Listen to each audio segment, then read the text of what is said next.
ওয়ালাইকুম আসসালাম।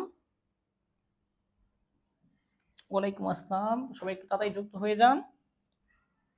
আমরা আজকে মোটামুটি ম্যানেজমেন্টের যে গুরুত্বপূর্ণ বিষয় লাস্ট অধ্যায় নিয়ন্ত্রণ, এই অধ্যায় নিয়ে আজকে একটু আলোচনা করব।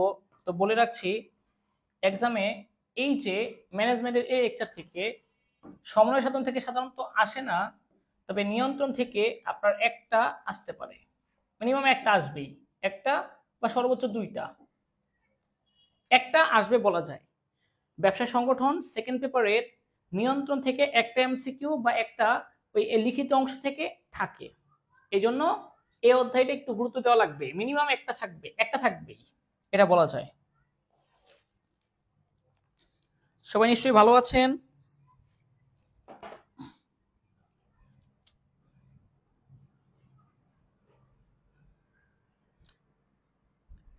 আমি তো পিডিএফ তো দিয়ে দিয়েছিলাম, আপনারা যদি না পেয়ে থাকেন পেয়ে যাবেন, সমস্যা নেই। আমি তো পিডিএফ দিয়ে দিয়েছিলাম, তারপর দেখবো।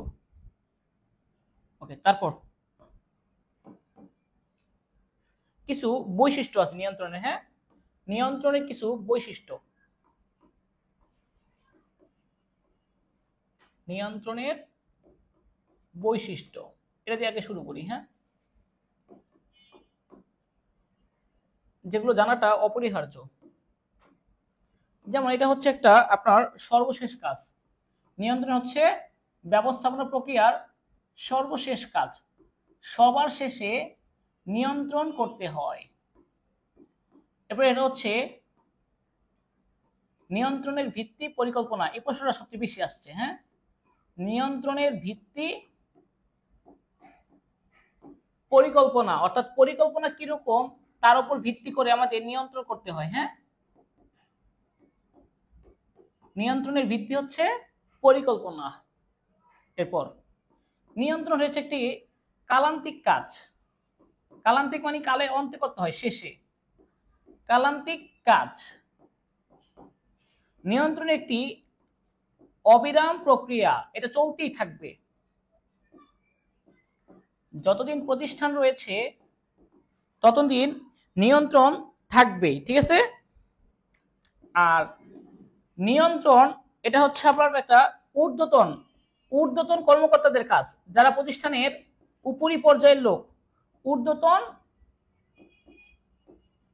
কর্মকর্তার কাজ। আর আরেকটা গুরুত্বপূর্ণ টপিক হচ্ছে নিয়ন্ত্রণ হচ্ছে পরবর্তী পরিকল্পনার ভিত্তি। নিয়ন্ত্রণকে বলা হয় আপনার পরবর্তী পরিকল্পনার ভিত্তি। নিয়ন্ত্রণ হচ্ছে পরবর্তী পরিকল্পনার ভিত্তি। এছাড়া একটা গুরুত্বপূর্ণ টপিক হচ্ছে নিয়ন্ত্রণ আর পরিকল্পনা হচ্ছে একই মুদ্রার এপিঠ ওপিঠ। পরিকল্পনা দিয়ে কাজ শুরু হয়, নিয়ন্ত্রণ দিয়ে কাজ শেষ হয়।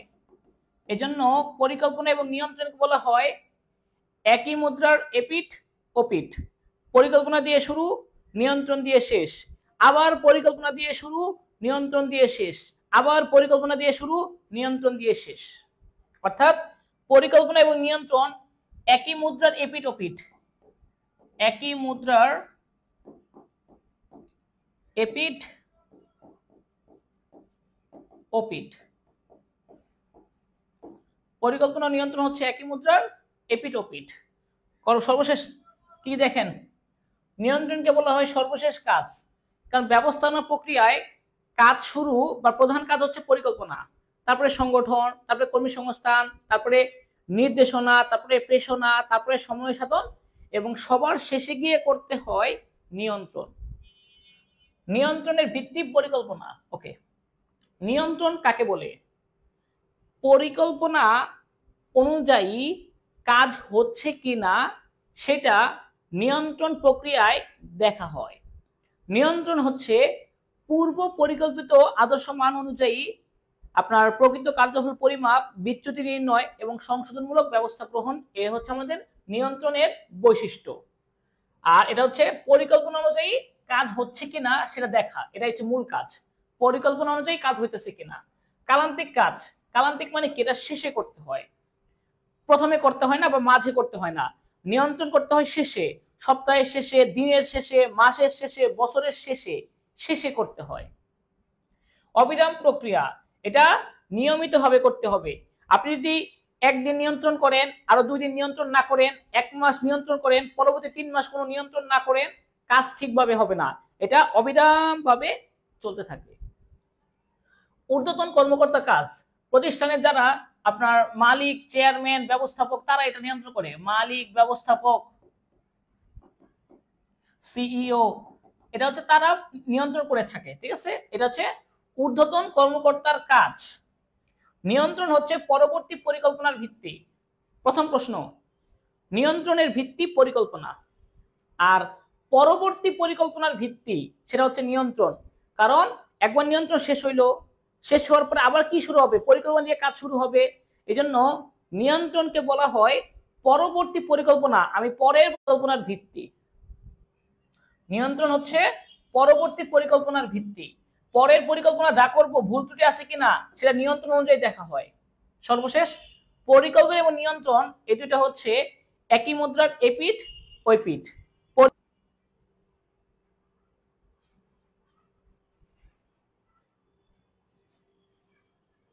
একটু নেটের সমস্যা হয়েছিল, ওই নেটের হঠাৎ করে আজকে সমস্যা দিচ্ছে একটু বেশি। আচ্ছা, নেট প্রবলেম, নেটে একটু সমস্যা হয়ে গেছিল, এখন ঠিক আছে।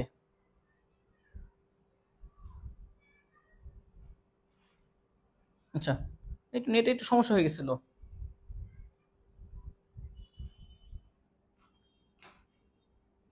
ওকে, আরেকবার বলছি, নিয়ন্ত্রণ হচ্ছে ব্যবসায় ব্যবসা মানে ব্যবস্থাপনার সবার শেষের কাজ, সর্বশেষ কাজ। নিয়ন্ত্রণের ভিত্তি পরিকল্পনা, পরিকল্পনা কিভাবে করা হয়েছে সেই অনুযায়ী কাজ হইতাছে কিনা তার তদারকি করা হচ্ছে নিয়ন্ত্রণ। অর্থাৎ পরিকল্পনা অনুযায়ী কাজ হচ্ছে কিনা সেটা দেখাশোনা করা, ভুল ত্রুটি হলে সংশোধন করা, এগুলো হচ্ছে নিয়ন্ত্রণের কাজ। কালান্তিক কাজ, এটা কালের শেষে, দিনের শেষে, সপ্তাহের শেষে, মাসের শেষে, বছরের শেষে করতে হয়। এটা হচ্ছে কালান্তিক, কালের অন্তে শেষে করা হয়। অবিরাম প্রক্রিয়া, যতদিন প্রতিষ্ঠান রয়েছে, যতদিন পরিকল্পনা করা হবে, ততদিন নিয়ন্ত্রণ থাকবে। অর্থাৎ প্রতিষ্ঠান যতদিন আছে, নিয়ন্ত্রণ ততদিন অবিরাম ভাবে থাকবে। ঊর্ধ্বতন কর্মকর্তার কাজ, প্রতিষ্ঠানের উপরি পর্যায়ে যে লোকগুলো থাকে তারা এই নিয়ন্ত্রণ করে থাকে। যেমন আমরা আপনাদেরকে নিয়ন্ত্রণ করে থাকি। নিয়ন্ত্রণ হচ্ছে পরবর্তী পরিকল্পনার ভিত্তি। এই যে আমাদের ফার্স্ট ডিভিশন শেষ হইলে কি কি ভুল ত্রুটি রয়েছে সেটা আমরা পরবর্তী পরিকল্পনা করার সময় এই নিয়ন্ত্রণ অনুযায়ী দেখব। নিয়ন্ত্রণকে বলা হয় পরবর্তী পরিকল্পনার ভিত্তি। আর সর্বশেষ, পরিকল্পনা আর নিয়ন্ত্রণ একই মুদ্রার এপিঠ ওই পিঠ। পরিকল্পনা দিয়ে কাজ শুরু, নিয়ন্ত্রণ দিয়ে কাজ শেষ। বুঝতে পারছেন? এই হচ্ছে পরিকল্পনা এবং নিয়ন্ত্রণকে একই মুদ্রার এপিঠ ওই পিঠ বলা হয়।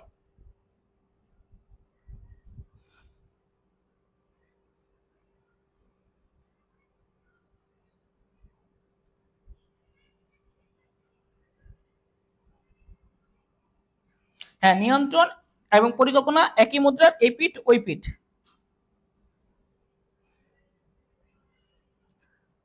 নিয়ন্ত্রণ কি পরিবর্তনশীল? পরিবর্তনশীল তো একটা বৈশিষ্ট্য, যে অবস্থার পরিবর্তন আসলে সেটা আপনার কি করতে হবে, যে পরিবর্তিত পরিস্থিতিতে খাপ খাওয়ানো, যেটা হচ্ছে আমাদের নমনীয়তার গুণ, এটা হচ্ছে একটা গুণ। আর নিয়ন্ত্রণ এটা প্রয়োজনে পরিবর্তনে আনতে হয় পরবর্তীতে, বা দেখতে হয় যে সব কাজে কোনো নিয়ন্ত্রণে কোনো ভুল ত্রুটি আছে কিনা সেটা দেখতে হয় আমাদের এই যে নিয়ন্ত্রণের ধাপ অনুসরণ করার মাধ্যমে। সরাসরি এটা পরিবর্তনশীল কাজ এটা বলা যাবে না।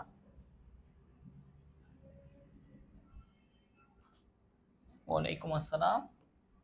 এরপরে এই অধ্যায় থেকে প্রশ্ন আসে, নিয়ন্ত্রণের ভিত্তি।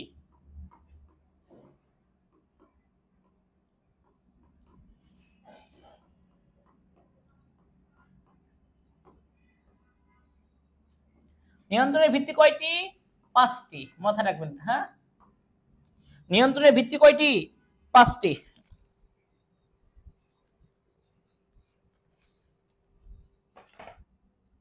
ওকে,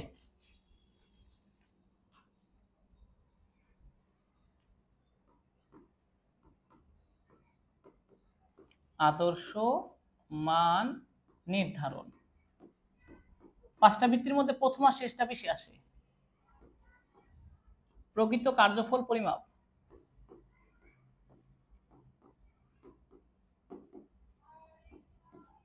পরিমাপ আদর্শ মানের সাথে তুলনা, এটা হচ্ছে আদর্শ মানের সাথে ওই যে প্রকৃত কার্যফল সেটা তুলনা, কার্যফল তুলনা। 4 নম্বর হচ্ছে বিচ্যুতি কারণ নির্ণয়। বিচ্যুতি নির্ণয় ও মূল্যায়ন কেন হয়েছে কারণগুলো খুঁজে বের করা। সর্বশেষ হচ্ছে আমাদের সংশোধনমূলক ব্যবস্থা গ্রহণ।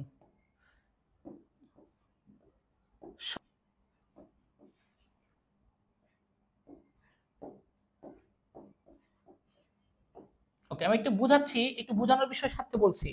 সাপোজ আমি আপনাদেরকে 1000 এমসিকিউ পড়া দিলাম, হ্যাঁ 1000 এমসিকিউ পড়া দিলাম, যে বললাম ব্যবসায় সংগঠনের 1000 এমসিকিউ পড়া, আগামী 1 সপ্তাহের জন্য 1000 এমসিকিউ পড়া দিলাম ব্যবসা সংগঠনের। এটা হচ্ছে আদর্শ মান নির্ধারণ, প্রত্যেকটা শিক্ষার্থীর জন্য 1000 এমসিকিউ পড়া। তো দেখা গেছে আপনার 3 জন স্টুডেন্টের নাম বলি, যেমন হচ্ছে রাজু, আপনার হচ্ছে শাহিন, তারপরে হচ্ছে আমাদের মিরাজ, সাপোজ এই 3 জন। তো এরা 3 জন শিক্ষার্থী, রাজু 1000 এমসিকিউর মধ্যে 1000টাই এমসিকিউ পড়ছে, সে কমও পড়ে নাই বেশিও পড়ে নাই। আর শাহিন এই 1000 এমসিকিউ তো পড়ছে, তার সাথে আরো 200 এমসিকিউ বেশি পড়ছে, সে টোটাল 1200 এমসিকিউ পড়ছে। অন্যদিকে মিরাজ সে 1000 এমসিকিউ জায়গায় 750 এমসিকিউ পড়ছে। ঠিক আছে, এই যে আদর্শ মান নির্ধারণ, এটা হচ্ছে এই 1000, যে আমি কতটুকু পরিমাণ এমসিকিউ পড়তে দিছি প্রতিষ্ঠান থেকে দেওয়া হয়েছে। আদর্শ মান সেটা হচ্ছে আমাদের 1000 এমসিকিউ। আর প্রকৃত কার্যফল পরিমাপ হচ্ছে বাস্তবে কে কয়টা কাজ করছে, বাস্তবে প্রতিষ্ঠানের কর্মচারীরা কে কয়টা করছে। রাজু করছে 1000, শাহিন করছে 1200, মিরাজ করছে 750 এমসিকিউ। এগুলো হচ্ছে প্রকৃত কার্যফল পরিমাপ। এরপরে আদর্শ মানের সাথে সম্পাদিত কার্যফলের তুলনা। ওকে, আপনারা তুলনা করবেন, আদর্শ মানের সাথে সম্পাদিত কার্যফলের তুলনাটা করে দেখি যে কি সমস্যা হয়। হ্যাঁ, তো রাজু সে করছে কি আদর্শ মানের সাথে সম্পাদিত কার্যফলের তুলনা 1000 মাইনাস 1000। ওকে, সে পারফেক্ট কাজ করছে, তার কোনো নেতিবাচক নাই, কিছু পরিবর্তন করতে হবে না।